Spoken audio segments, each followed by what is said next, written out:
I'm back with part 4 of my Dead Synchronicity playthrough. If you're tuning in now, I'm still trying to figure out what's going on here, getting some weird visions. Um, Strange stuff is happening. Anyway, enjoy.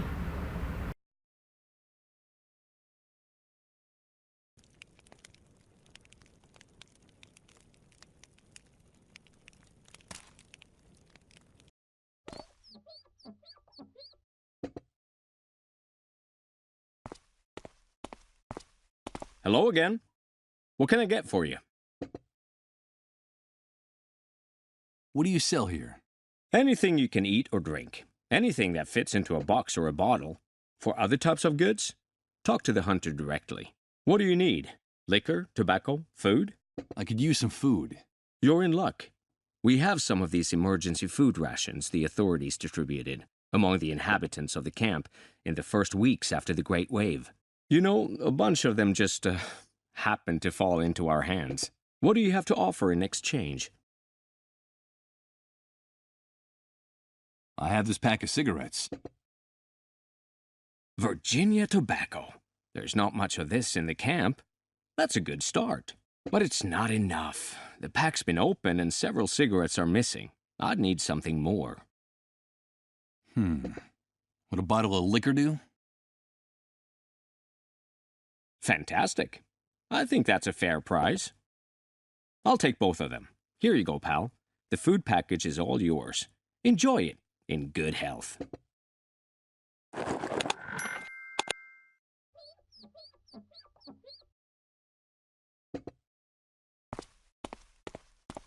Hi, Mike. So what brings you here?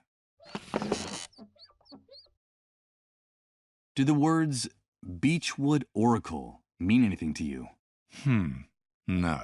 Sorry, dude. Doesn't ring a bell. What is it? Some kind of riddle or play on words? I don't know. Someone told me about it, and I'm curious. That's all. I should be going now. Fine, Mike. You're welcome anytime. Remember, dude, here we can get you whatever you need. No questions asked.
Hello again.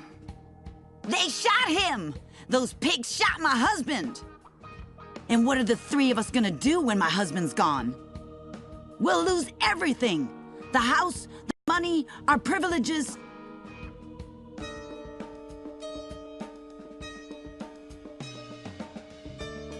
The three of you. I've already talked to your two boys out there. Those two brats wear me down with their antics. I have to chase after them all the time. They're just children. What do you know, you rat? I have to run after them all the time. Those kids don't give me a minute's peace. It's exhausting. I should be going, but I promise to help you, and I will. Give me that pass for getting out of the camp, and I'll get you some morphine for your husband. I don't trust you, rat. First bring me food for my children, and then we'll talk about the pass. Okay, I'll do it.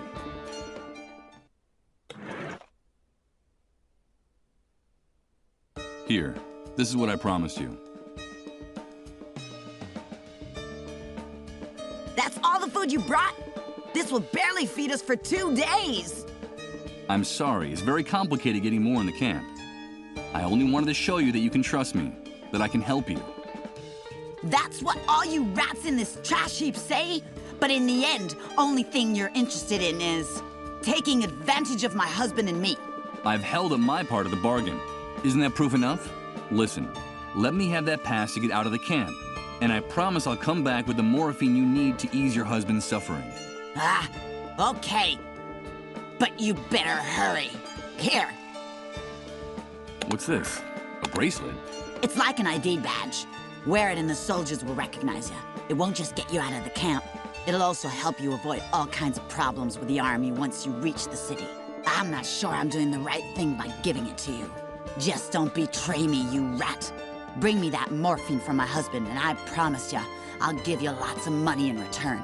Much more money than you could earn in a lifetime in this shithole. No, that's not necessary.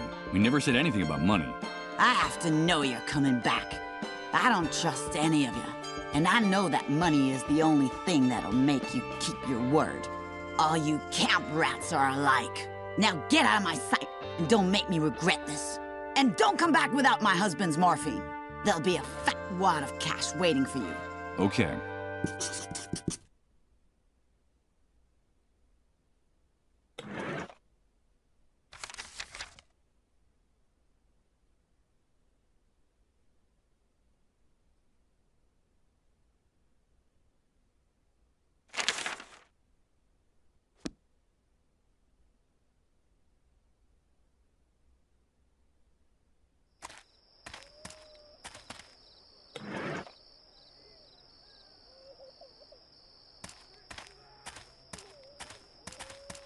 Go through that gate, and I'll blow your head off with one shot, rat. Do you need to get a closer look at what I have on my wrist? Wait a minute. Look, he's got on one of those ID bracelets the camp moles wear. Those cockroaches are very useful to us in here. Lower your gun and let him leave. You heard him. Get out of here, rat.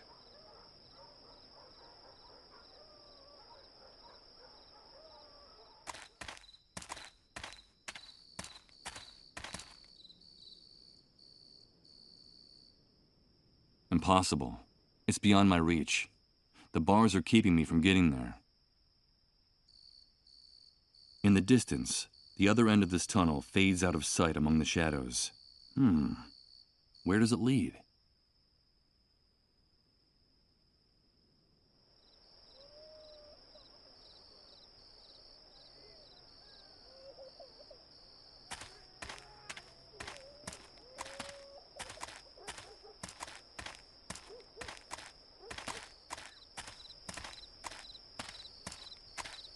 It's the charred remains of a tree trunk, fighting to keep from being devoured by the enormous hole in the ground. For the moment, it's holding its own. It seems firmly rooted in the soil.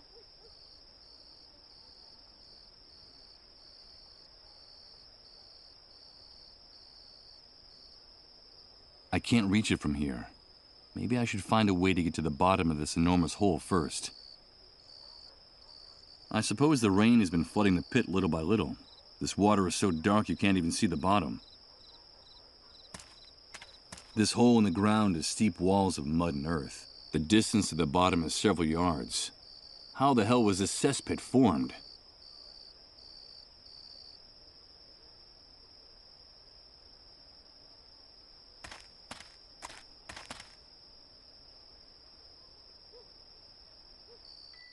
So, I enter the city. It welcomes me with its most merciless and bitter grimace. What I see before my eyes is not what I expected. Doomsday made it here, too, even if no one in the refugee camp knows it yet. Damn it. The city looks as bruised and battered by the catastrophe as the rest of us.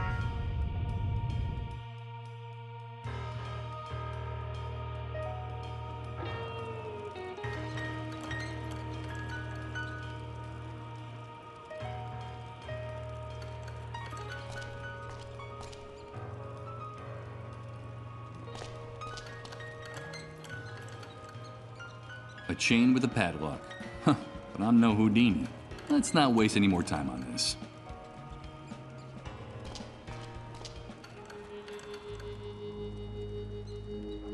Help me, please. Please, help me. Don't let them find me in the street after curfew. They'll take me to the refugee camp. Help me, please.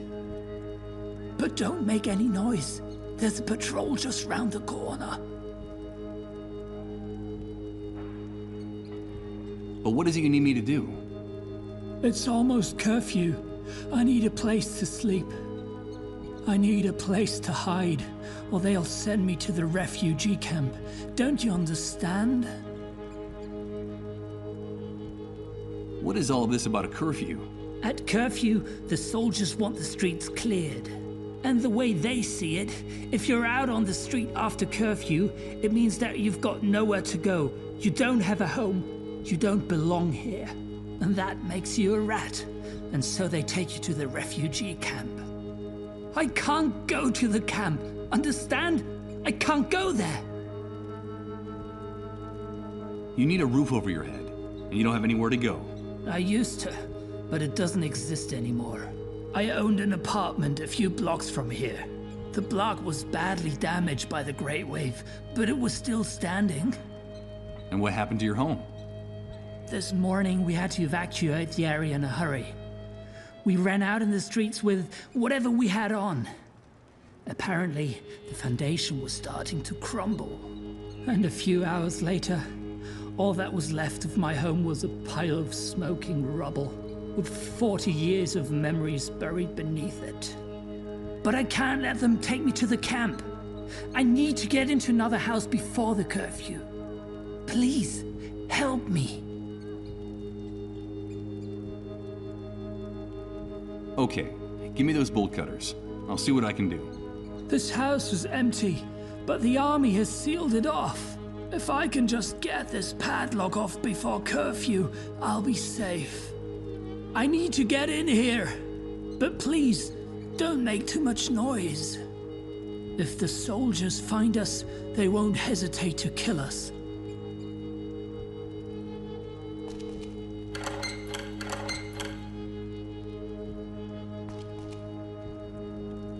Impossible. I'm sorry. I can't do anything with this. I need to get in there. I need to get in. I'm looking for a place. Something like a pharmaceutical warehouse. Would you know anything about that? I don't really know. There's a small medical center just outside the city limits. I suppose you mean that, right? They built it in a hurry, just knocked it together after the Great Wave.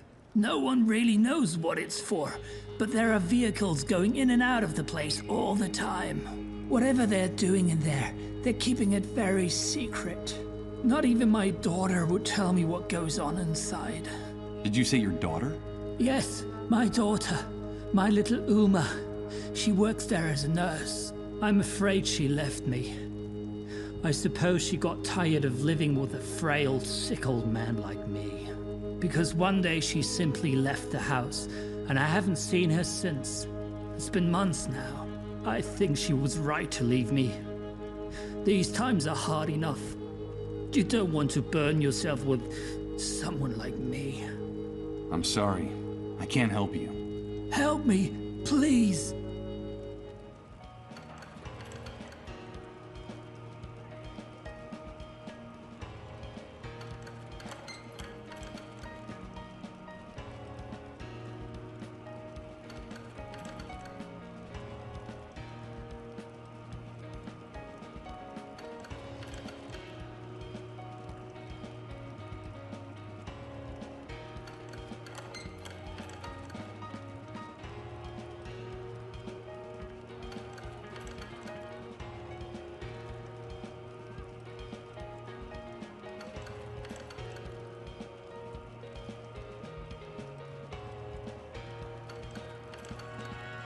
Dozens of posters, all shredded, charred or half torn off. This wall must have been used for advertising before the Great Wave. One of them in particular catches my eye.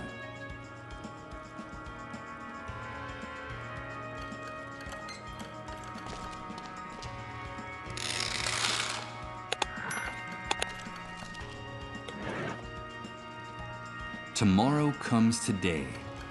There's something about the composition that's strangely familiar to me. Some memory related to my former life, perhaps? Or maybe it's just a memory glitch caused by the Great Wave.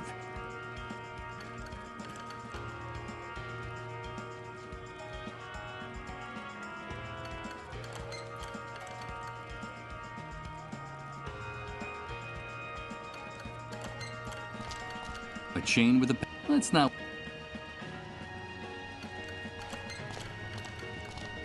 Hello, friend. You look lost. Come over by the fire. It's dying down, but maybe it'll last until curfew. As long as those uniformed psychopaths don't decide to end our little get-together first, of course. Hey, look! One of those magic bracelets from the camp. They say that place is a real hellhole. A kind of living death. So, you've come back from the dead. Do they call you Lazarus? Well, you could put it that way.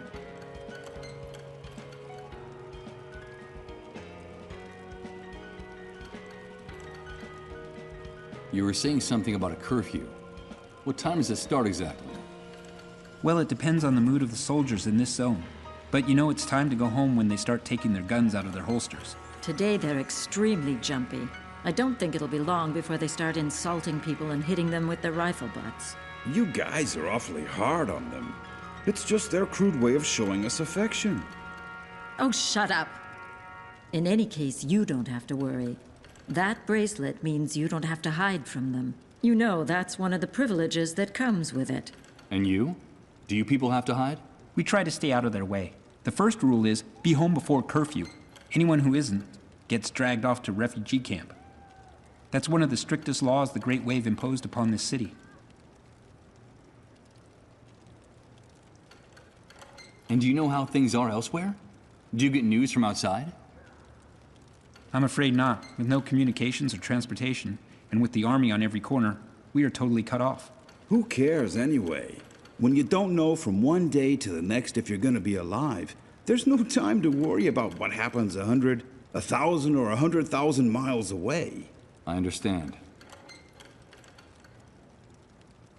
Why are you afraid of the soldiers? I'd heard that things function better here. I don't know where you heard that, friend, but whoever told you that was lying. Here, things are very ugly and getting uglier every day. Everything's in short supply: water, food, medicine. We have a surplus of just two things: misery and violence. Life is cheap here, and getting cheaper all the time, especially since the army took over. The army. I see.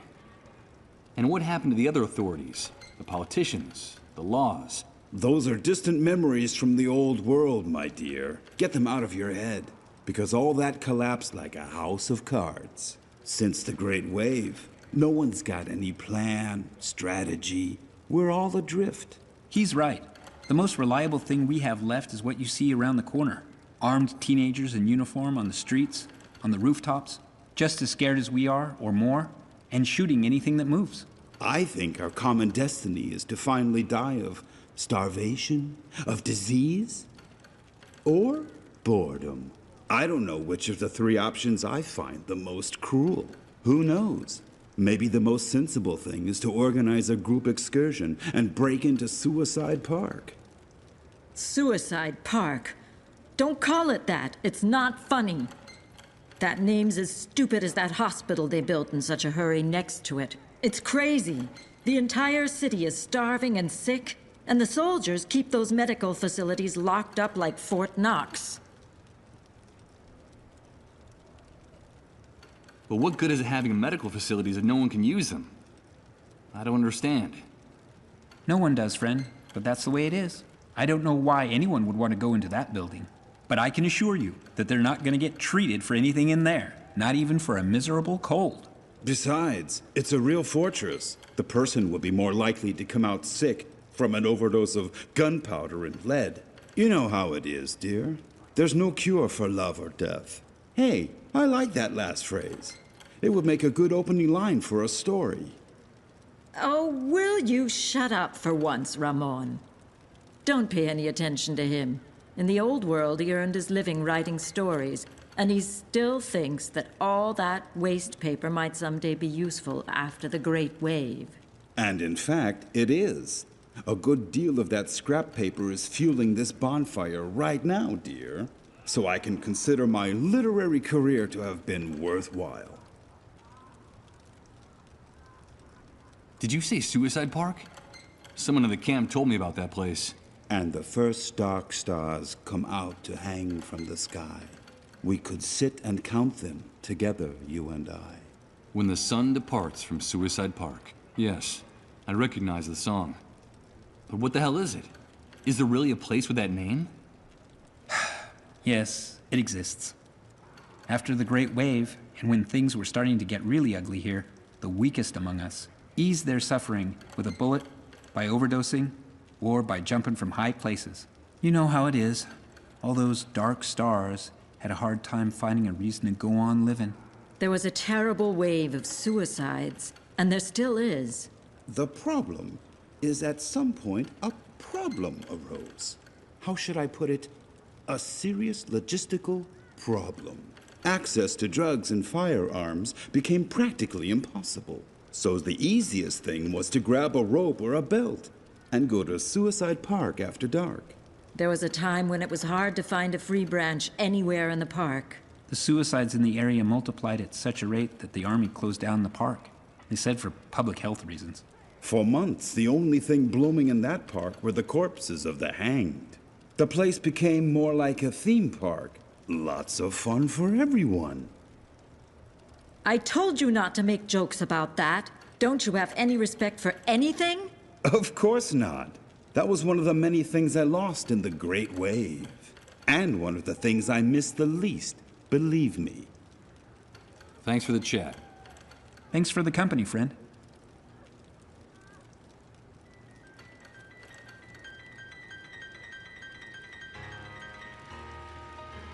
It looks like this heating technology is not limited to the refugee camp.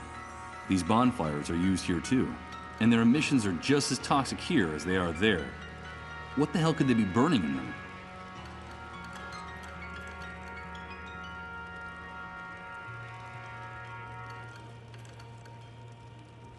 It's the silhouette of the soldiers guarding the street from around the corner. It seems like those uniformed psychopaths' rifles are projected onto each and every corner of the city.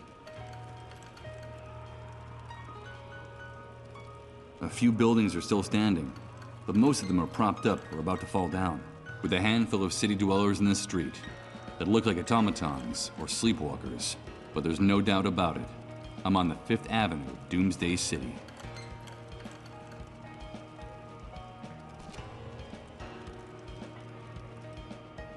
Send us a sign, Lord. We need a sign from you.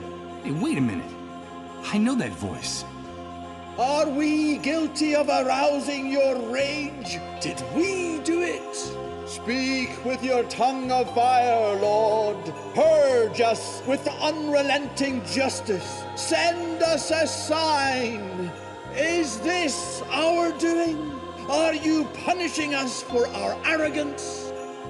Unleash your thunderous voice, Lord. Release us from this intolerable uncertainty. Did we do it? Send us a sign! I'm getting a strong impression that man's a fanatic and a little bit deranged. But his sermon made me curious. What could he mean by, "we did it"? The ruins of the temple, the lion above the flames. We still have time. Oh no. It's starting again. It's amazing. Everything's changing. Everything.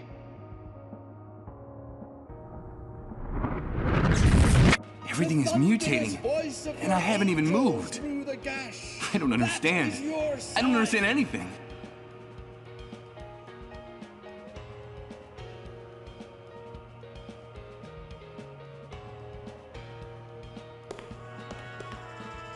I'm not going to interrupt him in the middle of his sermon. That would be rude. Lord, send us a sign.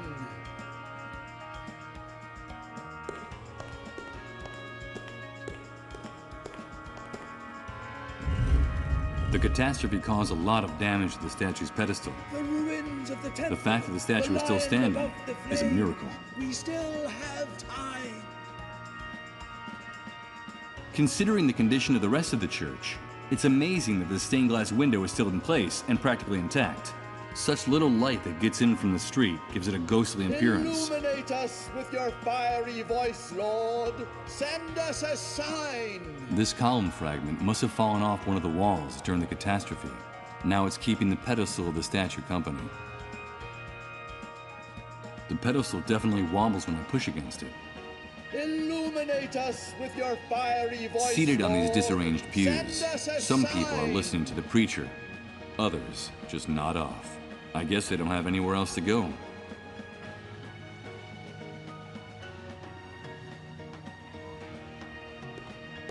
The thunderous voice of your angels. The remains of the stained glass window that went with the intact one on the other side of the door of the church. The great wave must have shattered it. In fact, there are still a few glass shards scattered on the floor. The ruins of the temple. The lion above the flames. We still have time. I don't think this handful of glass shards would be of any use here.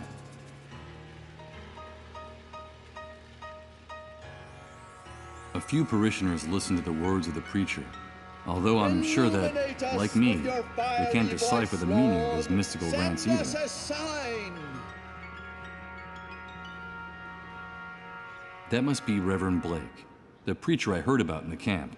I don't understand a word of that man's sermon. Could that be the reason why everyone reveres him so much? Illuminate us with your fiery voice, Lord. Send us This a enormous sign. stone cross casts a giant shadow across the aisle of the church. Perhaps that wasn't the original intention, but the result is pretty gloomy and menacing. Although they were originally part of the stained glass window, I think that no matter how hard I try, these glass shards will never be part of it again. I hate the grating sound of glass being scratched. It jangles my nerves, so I won't do it. Illuminate us with your fiery voice, Lord. Send us I wouldn't a know how to use these sign. glass shards here.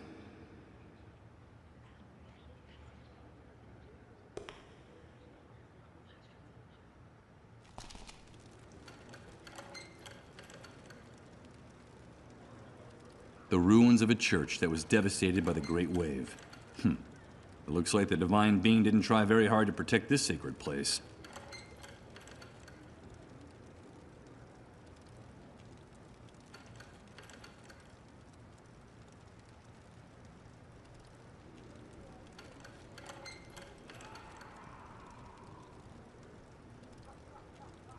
What was formerly the entrance to a subway stop is now a bunker reinforced with bricks and cement. A moldy sign says, "Subway service suspended until further notice." I imagine the train tunnels were flooded or ruined after the Great Wave.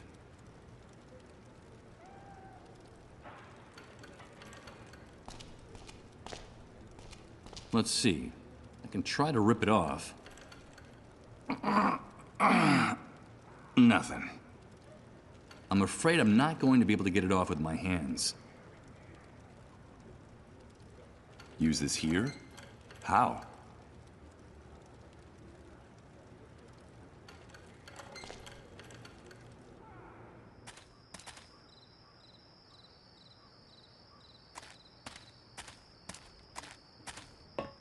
So, let's see. Impossible. It's not that it's super heavy. It's that there's hardly any place to insert your fingers to lift this manhole cover. I wouldn't know how to use these glass shards here.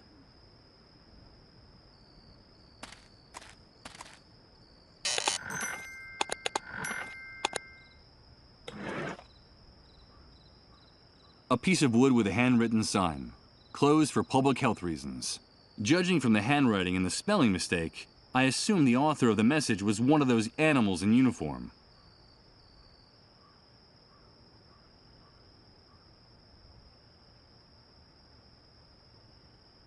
The nails that held up the sign announcing the closure of Suicide Park. They're incredibly rusty, but considering the epidemic of the dissolved, tetanus is the least of my worries at the moment.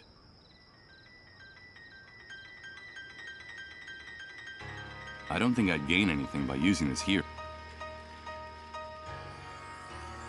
Judging from its girth, This giant must have lived for hundreds of years before someone got the bright idea of cutting it down. Now the stump is guarding the entrance to the park. You can smell these dead creatures from several yards away. I have no intention of picking up those rotten fish with my hands, to say nothing of putting them in my pocket.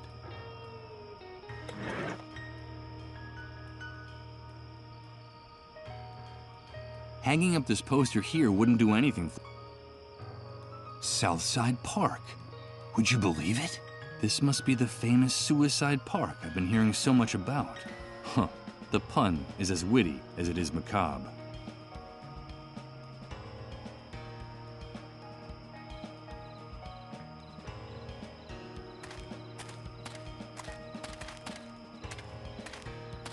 This entrance is reserved for authorized motor vehicles only.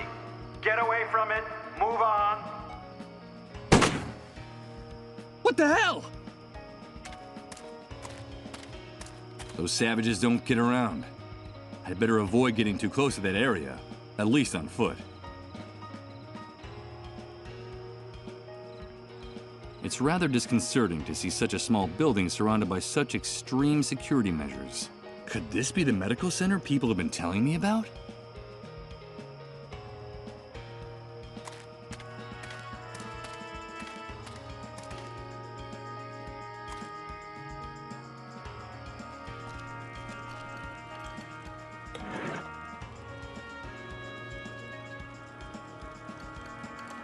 I'm afraid I can't do that.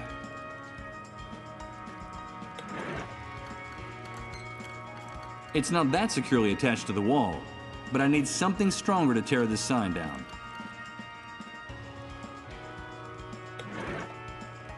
They were nailed into it. I have no intention of putting them back in their holes.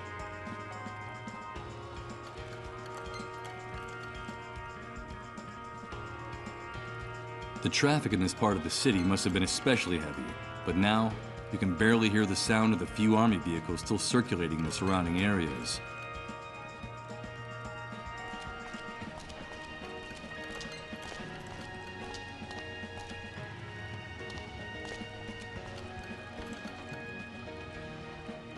Best not to waste time trying to nail this here.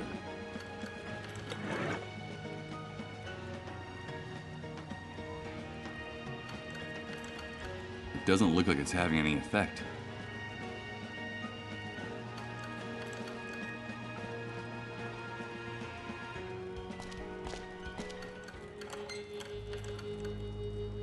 I need to get in here, but please, don't make too much noise.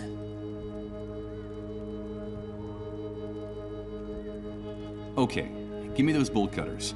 I'll see what I can do. This house was empty, but the army has sealed it off. If I can just get this padlock off before curfew, I'll be safe.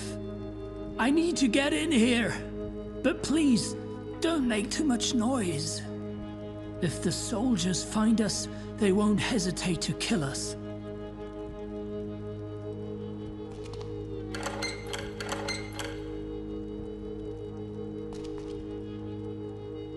Impossible. I'm sorry. I can't do anything with this. I need to get in there. I need to get in.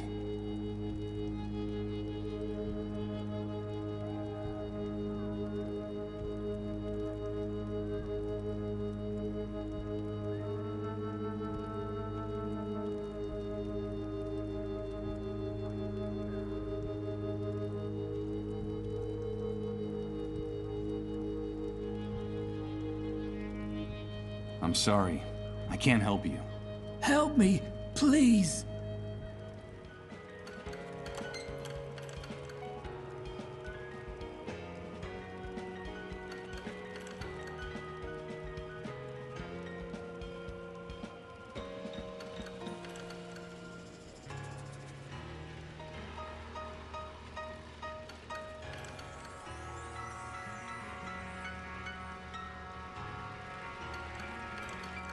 A dirty window at ground level for ventilation.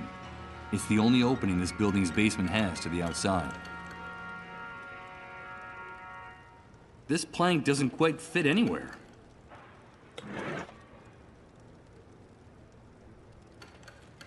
Scratching the glass with the nails wouldn't do much good. Besides, I hate the squeaky sound of sharp objects on glass.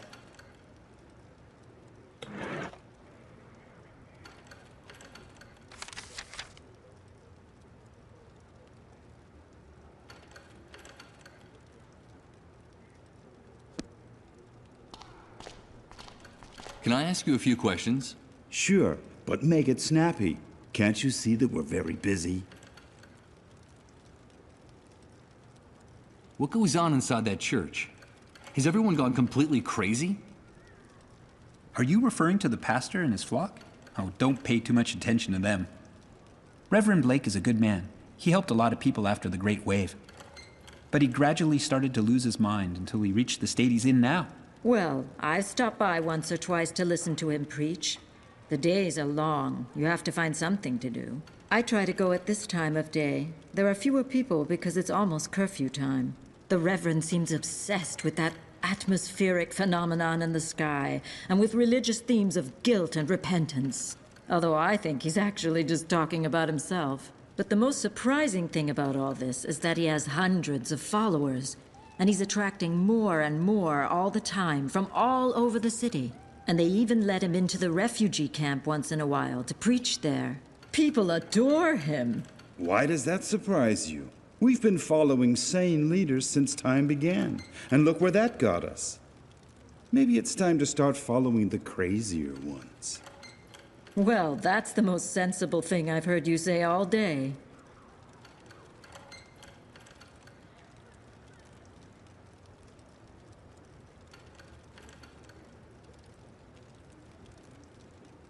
Atmospheric phenomenon? Are you referring to the gash in the sky? In the camp, no one knows what it is. On this side of the fence, the authorities have come up with their own scientific term: atypical controlled turbulence in the upper ionosphere. Though I suppose that's just a fancy way of telling us that they have no idea what the hell it was that split the sky in two after the Great Wave.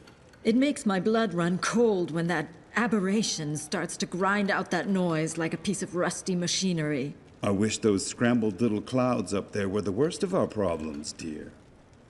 Oh, shut up.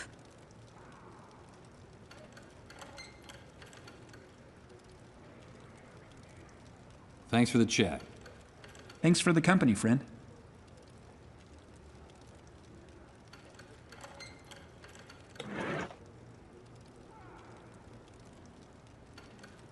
What for? Too many things in my life have already gone up in smoke. The entire world has been reduced to ashes. It doesn't seem like a good idea. It's a wooden plank with a badly written message. Why would anyone want that?